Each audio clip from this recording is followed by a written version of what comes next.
இலங்கை பாராளுமன்றத்தில் வந்துட்டு 4 நாளைக்கு முன்னாலேயே செந்தமிழ் சீமான பாராளுமன்றத்தில் என்ன சொல்கிறாரு அப்படின்னா தமிழின துரோகி, புரியுங்களா?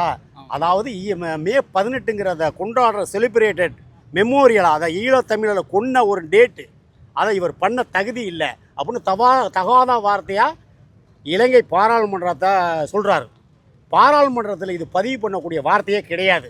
அதை இருந்தாலும் பரவாயில்ல, தொடர்ந்து அவர் அடுத்தது தமிழ்நாட்டுக்கு வந்து தமிழ்நாடு முதலமைச்சரை சந்தித்து அவர்கிட்ட இந்த மாதிரி பதிவு பண்ணியிருக்கிறாரு. சிஎம்ங்க முறையில் வந்து அவன் வந்து அதாவது தமிழ் தேசியவாதியை திட்டி தமிழ்நாட்டில் நீ வந்துட்டு திரும்பி போயிருக்க, அதுவே நாங்கள் வந்து ஃப்ரீயாக விட்டுட்டோம்.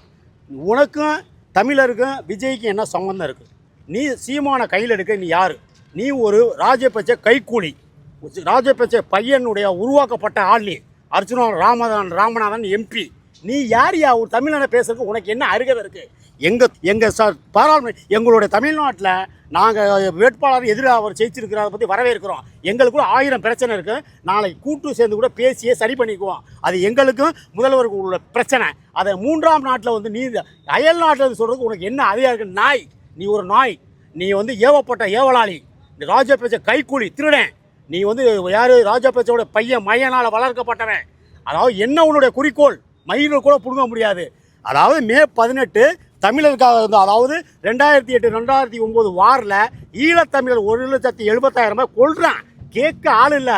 ஆண்டரசு சரியில்லை, காங்கிரஸ் துணையாக இருக்குது, பணம் கொடுக்குது. அதுக்கு இன்றைக்கி பார்த்தீங்கன்னா தமிழ்நாடு சிஎம் காங்கிரஸோட கூட்டணி வச்சுருக்காரு.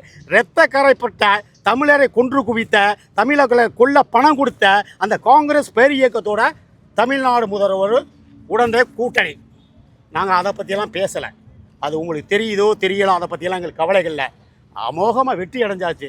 நீ யாரா அர்ஜுனா ராமநாதன் திருட்டு யாரா? நீ ஏன் பேசுகிற? எங்களுக்குள்ள தமிழ்நாட்டில் 1000 பிரச்சனை இருக்கும்.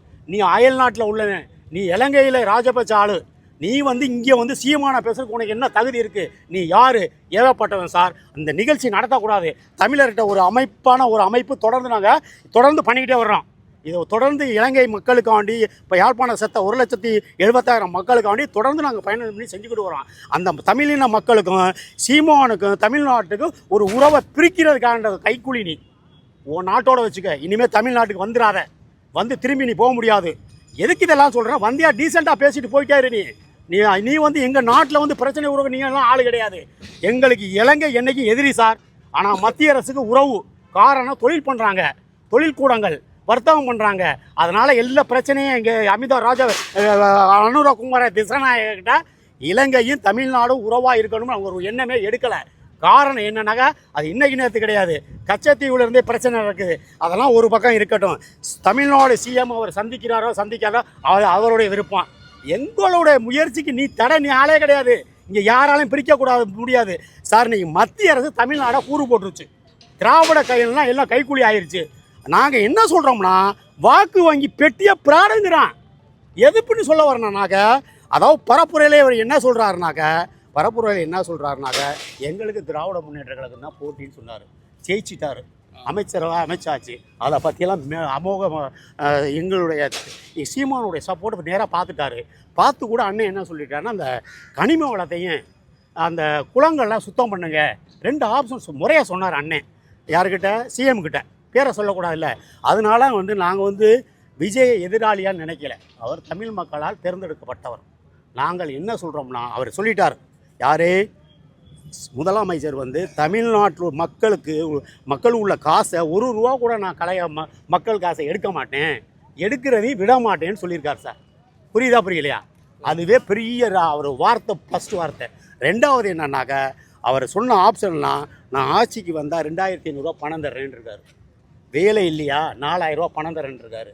வீட்டில் வந்து தொழில் கடனுக்கு 25 லட்சம் தரேன் இருக்காரு. நல்லா கேட்டுக்கிட்டே வரணும். மீனவர் எடுத்துக்கிட்டா 27 லட்ச ரூபா நான் டெபாசிட் பண்ணுறேங்கிறாரு. பிறந்த குழந்தைக்கு பணம் தர்றேங்கிறாரு. கல்யாணம்னா பணம் தரேன், நகை தர்றேங்கிறாரு.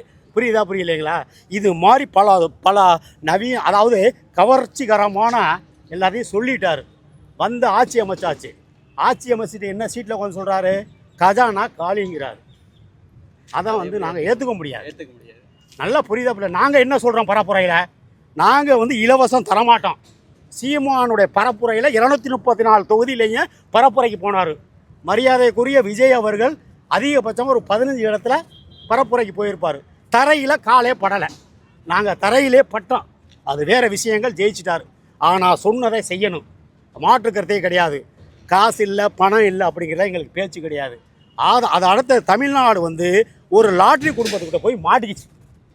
காரணம் என்னன்னாக்க ஆதவர்சனா ரோல் என்ன, அதாவது கட்சி நீங்கள் ஆரம்பிச்சிங்க, 30 வருஷமாக தொண்டர்கள் உங்களுக்கு கஷ்டப்பட்டவர்கள் தான் பொறுப்பு, அவங்க தான் சட்டமன்ற வேட்பாளர், அவங்க தான் பொறுப்பாளர் நீங்கள் சொன்னீங்க.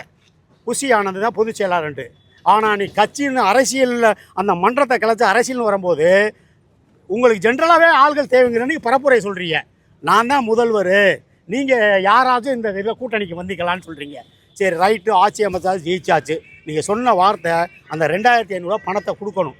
முதல் வார்த்தை இப்போ 1000 ரூபா எல்லாம் போட்டிருக்கீங்க. நான் என்ன சொல்கிறேன்னா, பரப்புரையில் திராவிட முன்னேற்ற கழகம் தான் எங்களை டிஎம்கேக்கு எங்களுக்கு தான் போட்டின்னு சொல்லியிருக்கீங்க.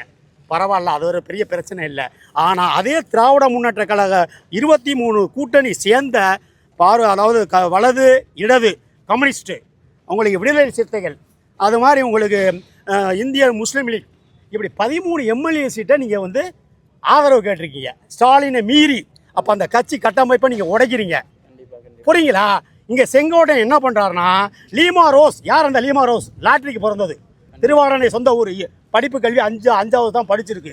அந்த அம்மையார் வந்து என்ன பண்ணுறா, நேராக எடப்பாடியை பார்க்குறாங்க. வலுவான பணம், அந்த அம்மா சொத்து மதிப்பு 6000 கோடி காட்டியிருக்கு. மார்டின் குரூப்புக்கு மொத்தம் 10 லட்சம் கோடி சொத்து மதிப்பு இருக்குது.